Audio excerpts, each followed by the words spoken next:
I remember that night like it was carved into my skin. The water was warm, the air heavy, and I was pressed against the edge of my own pool, my fingers clawing at the tiles as his body pushed against mine. The ripples carried our sounds, every moan I tried to hide bouncing back to me like a haunting echo. My breath came sharp, almost drowning me as he moved, his hand gripping my waist, his lips close enough to swallow my cry.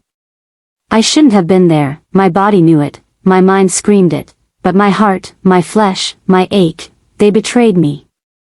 And right before I tell you how it all started, let me pause and say this. If you found yourself here, listening to me, you already know this isn't just a story. This is my truth, my madness, my sin.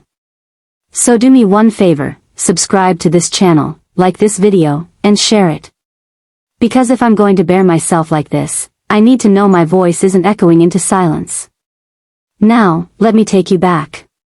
The pool used to be my escape. I had it built when my husband got his big promotion, told him it was for exercise, for relaxation, for entertaining guests. But secretly, it was for me, for those long afternoons when the house felt too empty, too quiet, too cold. The water was my friend. It held me when no one else did. It listened when I screamed under the surface, muffled and safe. That's where he first saw me. He wasn't supposed to. He was only supposed to come by, check the filters, fix the lights around the deck. Just another pool guy, I thought. But when I came out in my robe, dropped it to reveal my swimsuit clinging to me, I caught the way his eyes lingered, not professionally, not politely, but hungrily. And that hunger woke something in me I thought had died years ago. The first few days, we barely spoke. He cleaned, I swam. But I noticed him watching when he thought I wasn't looking. And sometimes, I'd give him something to look at.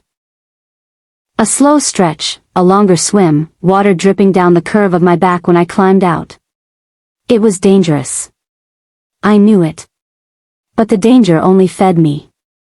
One afternoon, I let my foot slip on the wet tiles, and he rushed to steady me. His hand grabbed my arm, strong, steady, hot against my wet skin. I looked up, straight into his eyes, and for the first time, I didn't look away. There was no mistaking it. The spark. The pull. The beginning. That night, I couldn't sleep. I lay in bed beside my husband, but all I could think about was the pool. The water. And him. The way his hand had held me. The way my skin still tingled. It was wrong, but it was alive. And I was starving for life. That's how it started, just a pool, a lonely woman, and a man who looked at me like I was more than someone's wife. I didn't know then how far it would go, how mournful the nights would become, or how torn apart I'd end up feeling. But that first night, when I closed my eyes, I already knew I wanted more. The next afternoon, I waited longer than I should have before stepping out to the pool. The sun was high, the water shimmering, and he was already there, bent over, fixing something along the pump. Sweat clung to the back of his shirt, tracing the muscles I couldn't stop staring at. When he straightened, our eyes met, and for a second the world stopped. It wasn't just me imagining it anymore. It was there, thick, real, undeniable. I dropped my robe deliberately, slow, letting it slide off my shoulders until I was bare in nothing but a thin swimsuit, already clinging to me. His eyes flicked down, then back up, and he froze, like a man trying not to drown. "Hot day," I said, pretending innocence. My voice betrayed me, heavy, suggestive. "Yeah," he replied, his voice low, rough. "Real hot." I stepped into the pool, but I didn't swim. I just leaned back against the edge, water licking at my skin, letting him drink me in. Every nerve in my body was on fire. He came closer. At first, it was just to check the lights along the edge, but then he was kneeling by me, his hand brushing the water. His fingers grazed mine. I should have pulled back. I didn't. Instead, I let my legs part slightly under the water. His eyes flicked down, catching the shift. A raw hunger darkened them, the kind that makes you forget rules, vows, names. And before I could think twice, his hand slid from the pool's edge onto my thigh, gripping it under the surface, warm and firm. I gasped, too loud, too telling. He leaned closer, whispering, "You want this?" I nodded. "God help me," I nodded. His mouth crashed against mine, wet, desperate, moanful. I clutched his shirt, pulling him closer until he tumbled into the pool with me, both of us soaked, tangled, gasping for more. The water splashed against us, covering our sounds but not enough. My moans rose, echoing against the tiles, impossible to contain. His hands roamed, rough, claiming, exploring every hidden part of me like he owned it. I wrapped my legs around him under the water, pulling him deeper, my body betraying every ounce of restraint I thought I had. I couldn't think. I couldn't breathe. All I knew was the way he moved, the way the water rocked us, the way I felt alive, dangerously, shamelessly alive. "Don't stop," I begged, between moans, nails clawing into his shoulders. "Please, don't stop." And he didn't. He dove into me ceaselessly, driving wave after wave through my body, until I was crying out so loud I thought the neighbors might hear. But I didn't care. In that moment, nothing else existed. Not my husband. Not my house. Not my name. Just me, this pool, and the man tearing me apart with pleasure I didn't know I could still feel. Before I continue, let me remind you, if you're feeling the heat of this confession, don't forget to like, share, and subscribe.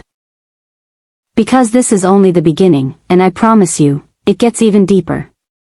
That night, when he finally left, I lay by Lay by the poolside, too weak to move, my body trembling from the echoes of what we'd done. The water was calm again, but inside me, a storm had begun, one I knew would never let me go.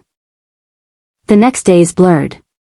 Every time I heard the creak of the back gate, every time the pool pump hummed, my heart raced. I wasn't waiting for maintenance anymore, I was waiting for him. The way he touched me in the water haunted me. My body remembered him even in sleep, waking me in the middle of the night, aching, soaked in sweat, my husband asleep beside me. I would lie there, silent, biting my lips, replaying every moan I had given him, craving it again. By the third day, I couldn't resist anymore. I called him myself. "Something's wrong with the pool light," I lied. My voice shook as I said it, betraying my real need. He came within the hour. When he walked into the yard, he didn't bother with tools or excuses. He looked at me once, sitting there in my thin sundress, no bra, legs crossed just enough to tease, and he knew. "You called me," he said, voice deep, charged. "Yes," I whispered, my throat dry. "I needed you." That was all it took. He grabbed me, pulling me against him, his mouth crushing mine. My moans spilled before I could stop it, loud, shameless, desperate. He lifted me right there, carrying me to the poolside table, knocking things aside as he laid me down like I was something sacred to ruin. I gasped as his lips traveled down my body, leaving a trail of fire. I clutched at his hair, begging, moaning louder than I ever had in my life. "Please, please," the words tumbled out of me without thought. When he entered me, it was fierce, sudden, unrelenting. I cried out, arching, almost tearing apart with the force of it. Every thrust drove reason from me, robbing me of breath, leaving me nothing but a trembling body drowning in ecstasy. The table rocked under us, my moans echoing against the patio walls. I didn't care. I wanted the world to hear, to know, to feel the storm inside me. Halfway through, I pulled him into the pool with me, clothes and all, desperate for the sensation of water wrapping around us as he drove into me again. The splash was loud, reckless. The pleasure, impossible. I clung to him, nails scratching his back, legs tightening around his waist, every movement ringing another moan from me. "Harder," I begged, my voice breaking. "Don't stop, oh God, don't stop." And he didn't. He moved with a hunger that made me forget who I was, what I had to lose. But in the middle of my cries, something struck me. I wasn't just wanting him anymore. I was needing him. The danger of it terrified me, yet it only made the climax more explosive. When it finally hit, it shattered me, my scream loud, raw, unrestrained, echoing across the next until I collapsed against him, trembling, gasping, undone. I should have felt guilt. I should have pushed him away, told him never to come back. But instead, as he kissed my neck, whispering how he couldn't stay away from me either, I found myself whispering back, "Come tomorrow." Before we continue, let me remind you, if this story has you trembling with. The days turned into weeks, and with every stolen meeting, my secret grew heavier, yet my hunger grew stronger. It was no longer about the pool, no longer about the thrill of one afternoon. He had become the fire I kept running into, even though I knew it would burn me alive. One humid Friday, I invited him over while my husband was at work. I told myself it was just another fix, another stolen moment. But deep inside, I wanted more. I wanted to lose myself entirely. He came through the back gate, shirt clinging to his chest from the heat. I was already waiting in the pool, water shimmering around me, thin straps of my bikini sliding off my shoulders. When his eyes met mine, the silence was louder than any words. "God, you're trouble," he growled, stripping right there, walking into the water with me. "Then drown in me," I whispered, before his mouth claimed mine. The water sloshed around us as he pressed me against the pool's edge, his body pinning mine with raw force. My moans rose instantly, echoing over the ripples, reckless, shameless. Every thrust made the water splash higher, waves hitting the tiles, but I didn't care. I wrapped my arms around his neck, nails digging in, begging for more. "Harder," I gasped. "Don't you dare stop." His answer wasn't words, it was the way he drove into me with unrelenting rhythm, making me cry out louder, gripping the edge like it was the only thing keeping me from floating away. We lost ourselves in the pool, then against the grass, then back inside against the kitchen counter. Every room became a battlefield where my moans declared surrender. By the third round, I was trembling, body spent, but he wasn't done. He bent me over the counter, relentless, making me scream into my own arm to muffle the sound. But deep down, I didn't want it muffled. I wanted the world to hear how lost I was. Halfway through, my phone buzzed. My husband texting, "Be home in an hour." Panic should have gripped me. Fear should have stopped me. But instead, it only pushed me higher. Knowing the risk, knowing I could be caught any second, only made my climax sharper, tearing me apart, leaving me breathless and weak against the counter. When it was over, he kissed my neck and whispered, "You're mine now." And I didn't deny it. I couldn't. Later, after he left and I'd scrubbed the house of every trace, I sat on the couch, heart still racing. My body was satisfied, but my mind was drowning. I had crossed from lust into danger. And part of me wondered, how much further would I go before everything tore apart? Before we slip into the final stage, let me remind you, if this story has you burning like me, don't forget to like, share, and subscribe. Trust me, the last chapter will leave you gasping. I told myself I could stop. I told myself I could pull back before it swallowed me whole.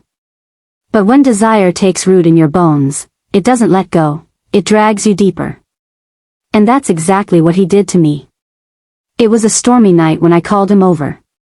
Rain lashed against the windows, thunder rumbling like a warning. I stood waiting in the living room, silk robe slipping open, my chest heaving with anticipation and fear. He walked in drenched from the rain, eyes burning as if he owned me. "Last time," I whispered. "Don't lie to yourself," he muttered, pushing me back against the wall, kissing me so hard it nearly knocked the breath from my lungs. We didn't make it to the bedroom. He laid me across the couch, pulling me apart, entering me with a hunger that tore me open, body arching as moans ripped through my throat. The storm outside grew louder, but it was nothing compared to the storm inside me. "Faster," I begged. "Take me apart." And he did. My body shook with every deep thrust, my nails dragging across his back, tears of pleasure blurring my vision. I couldn't think, couldn't breathe. He was drowning me in relentless waves until reason itself shattered. I climaxed so hard it left me screaming, trembling, biting my own lip until I tasted blood. My robe slipped fully away, leaving me bare, raw, undone. But he didn't stop. He flipped me over, pulling my hips high, driving into me with reckless force, making me cry out louder than I ever had before. Every slam stole another piece of me, every moan echoed through the house. I was no longer in control. I was nothing but a vessel for his need, my body betraying me as it shook with yet another climax, then another, until I collapsed, senseless, clawing at the cushions. When it was finally over, I lay there broken, gasping, body soaked in sweat and tears. He leaned over, kissed my ear, and whispered, "You'll never forget me." And he was right. Even now, I sit here telling you this story, hiding my name, hiding my face, because I can't admit it to anyone. Not my husband. Not my friends. Not the world. But I admit it here, to you, because what he gave me that night wasn't just pleasure. It was destruction dressed as ecstasy. And part of me still craves it. Fire if you followed me through every chapter of this sinful ride. Don't forget, like this video, share it, and subscribe. Your support keeps these confessions alive. Until next time, I'll remain anonymous. But my moans will never be forgotten. Her breath trembled against mine, every whisper of air between us charged, aching, desperate not to let go. My hands knew the map of her skin by now, yet they roamed as though it was the first and last time I'd ever be allowed to touch her. She melted into me, a soft surrender that carried both moans and secrets, as though the night itself demanded we give everything, leave nothing behind. The world outside had gone still, but inside us, fire, hunger, ecstasy. Every kiss was a confession. Every shiver was a promise. The rhythm we built was not just of bodies, but of souls colliding, refusing to be quieted. She clutched me tighter, nails sinking into my back, her voice breaking into my mouth like music I'd never forget. When the waves finally carried us to that trembling edge, we let go together, hearts unguarded, bodies undone, voices mingling in a symphony of release. It was raw. It was reckless. It was everything. And in the afterglow, tangled and breathless, we didn't need words. Her head on my chest, my arms sealing her close, it was the kind of silence that moaned louder than any cry. Love. Lust. Ecstasy. All soaked into the sheets, into our skin, into the memory that would outlive the night.